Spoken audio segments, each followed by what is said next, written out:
2024 আইপিএলে ফিরছেন ঋষভ পান্ত। আগামী 22 তারিখ আইপিএলে মঞ্চে ঋষভ পান্তকে দেখা যেতে পারে। হ্যাঁ, আগামী 22 তারিখ থেকে শুরু হতে যাচ্ছে 2024 আইপিএল এবং সেই আইপিএলকে কেন্দ্র করে আগামী 13 তারিখ ঋষভ পান্ত অফিসিয়ালি অ্যানাউন্স করে জানিয়ে দিয়েছে তিনি আইপিএলে ফিরছেন এবং স্ট্রংভাবে ফিরছেন। তিনি যে ফিরছেন সেটা নিয়ে অনেকেই আন্দাজ করেছিলেন, অনেকেই আভাস দিয়েছেন, তবে আমরা অনেকেই বলেছিল যে হয়তো বা ঋষভ পান্ত নাও ফিরতে পারেন, সম্পূর্ণভাবে ফিট না। এই নিয়ে আমি একটা ভিডিও বানিয়েছিলাম যে হ্যাঁ, ঋষভ পান্ত হয়তো ফিরতে পারে।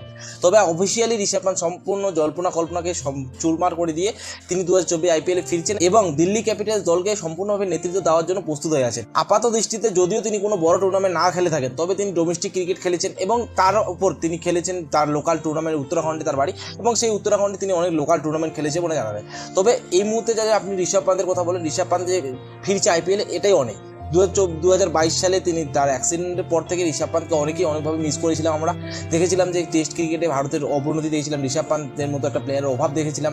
তারপর ঋষভ পান্ত 2023-এ আসার কথা ছিল, তবে 2023-এ তিনি কামব্যাক করতে পারেনি। 2024-এ কামব্যাক করার কথা থাকলেও তিনি 2024-এ এখনও পর্যন্ত কামব্যাক করতে পারেনি। তবে 2024 আইপিএল দিয়ে তিনি কামব্যাক করতে চলেছেন। হ্যাঁ, হয়তো তিনি কামব্যাক করবেন একজন ক্যাপ্টেন হিসেবে এবং দিল্লি ক্যাপিটালস দলের ক্যাপ্টেন হিসেবে তিনি কামব্যাক